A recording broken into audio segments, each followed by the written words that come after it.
Stephan, I'm glad that you could join me today because I've been getting all these questions about what a virtual superhero can do. And so I thought it'd be really fun if you and I both showed some of our favorites.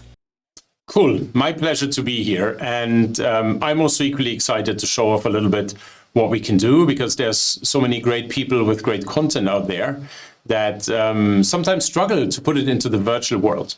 And I know that you have done quite a lot of tech behind in your setup, and we would love to see some of the effects that you can make. Well, I think I'll just start off simple. So perhaps you've been in that situation where you're 50 slides down the road, but you want to come back and you want to refer to one of your key models. Being able to have it right there in your feed at the touch of a button like that is a really handy thing to do. So I love that that can just appear and disappear. In the same vein, sometimes I might need to name drop of different places I've been, but I don't want to name drop. So again, just having it appear within my environment can be a really handy little trick to have up my sleeve. And with that logic, I can actually make any image or background appear or disappear at will.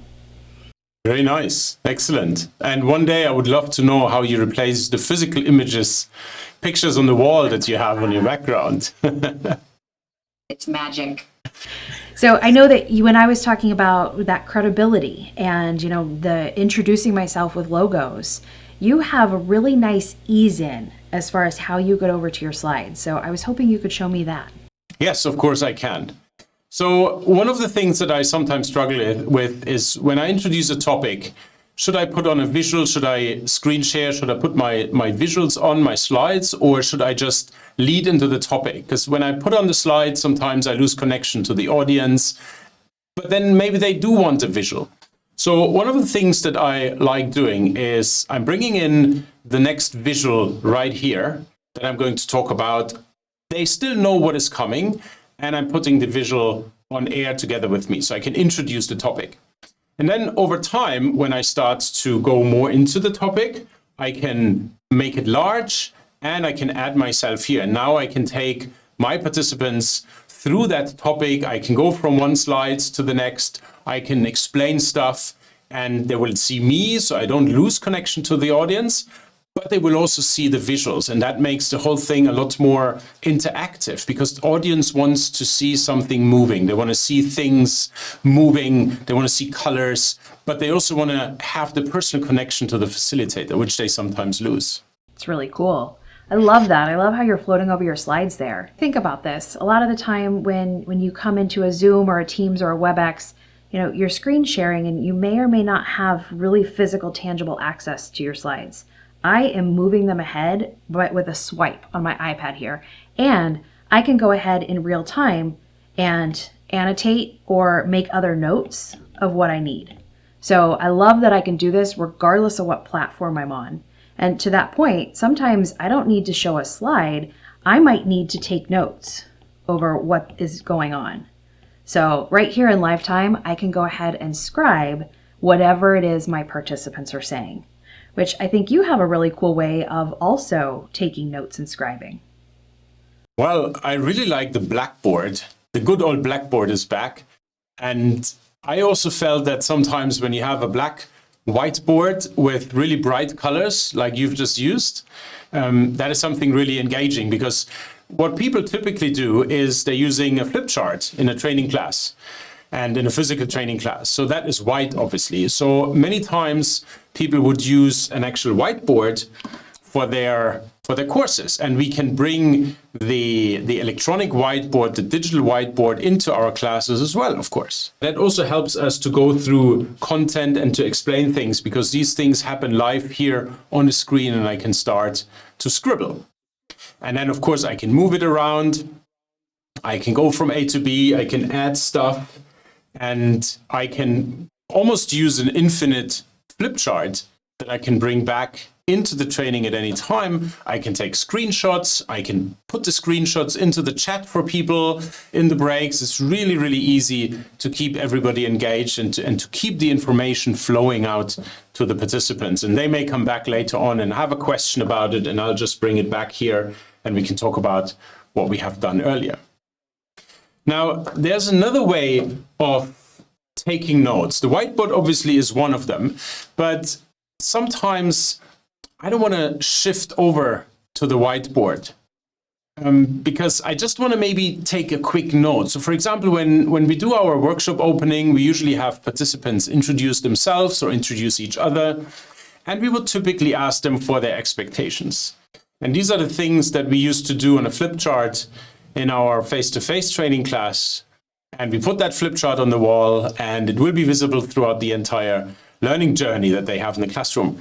Now, I quickly want to scribble down a couple of expectations, but I don't want to disappear, and I don't want to do an effect, because I want to have the people stay focused on the speaker, the person who is introducing himself or herself. So in this case, I can just scribble right onto my background. So people are introducing themselves, and as we go, I can just add a couple of bullet points here. I can move this around.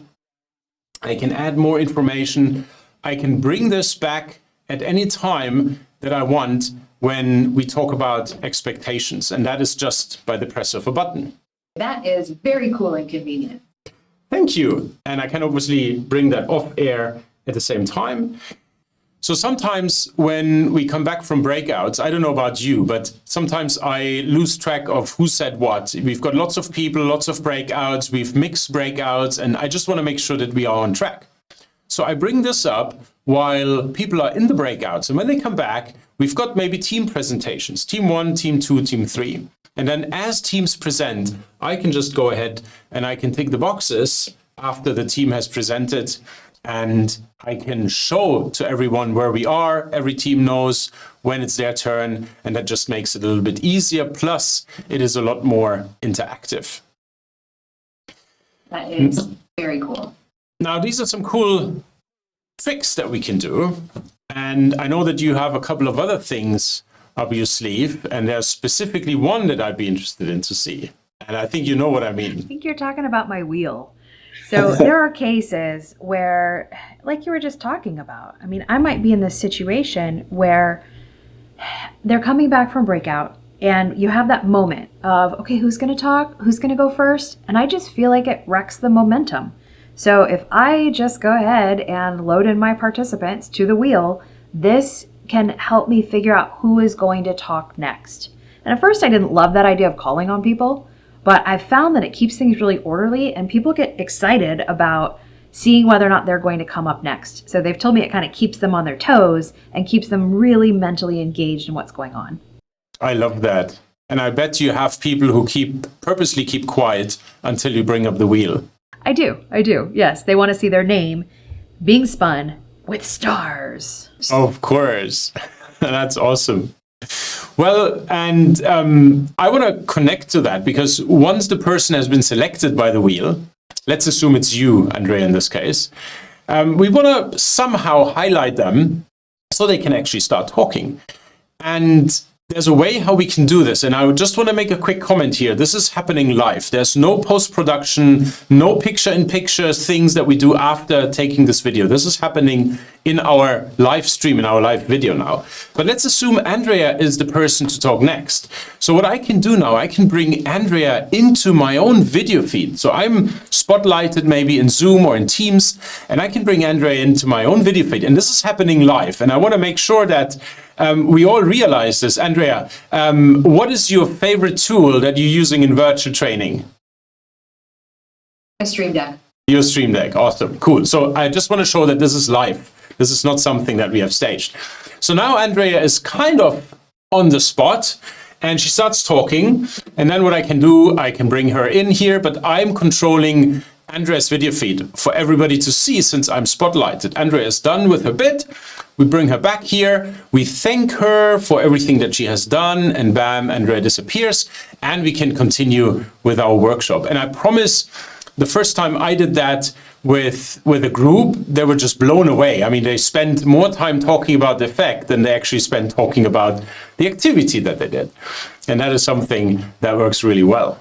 That is very cool. And I love that. I mean, one of the things that you said is this is all happening live, not in post-production. This is all happening live in your Zoom or Teams feed. And one of the things that I love about this methodology is that we're coming through our camera feed. So we're really controlling what the audience sees. As an instructor or as the meeting organizer, you want to be able to create these effects for everybody else.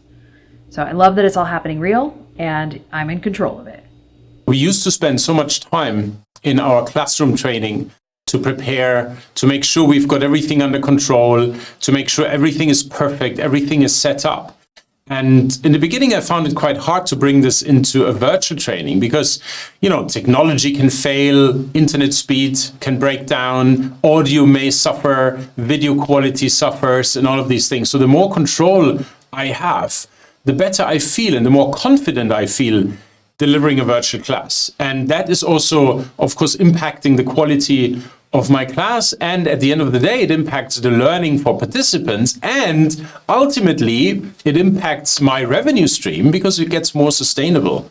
You mentioned that in control piece. And what I really like is that I'm in control no matter what platform. So I typically am in Zoom or Ring Central with a backup in Teams. So I know those platforms pretty well. But last week I had to instruct in WebEx and I don't know it as well. So I didn't have to worry about learning the platform. I was able to control everything in my studio like I always would. And I think that's a really big deal. It makes it so I don't have to, of course I'm preparing, but I don't have to worry about platform preparation because I have everything here in studio. We can do that in any platform because we're controlling what goes into the platform and not what's coming out of the platform. Think about the people who are on the level of main stage speakers, authors. Think about that style of event. They were up on stage, there's lights, there's all this production effect. And a lot of them may have transferred over to a virtual world, basically looking like everybody else who's coming into Zoom or Teams. So for those people who have a lot of credibility, I think it matches that credibility when they show up on screen like that. So for those levels or any of us striving to look like the pros, to me, that's a really big differentiator and game changer. Right.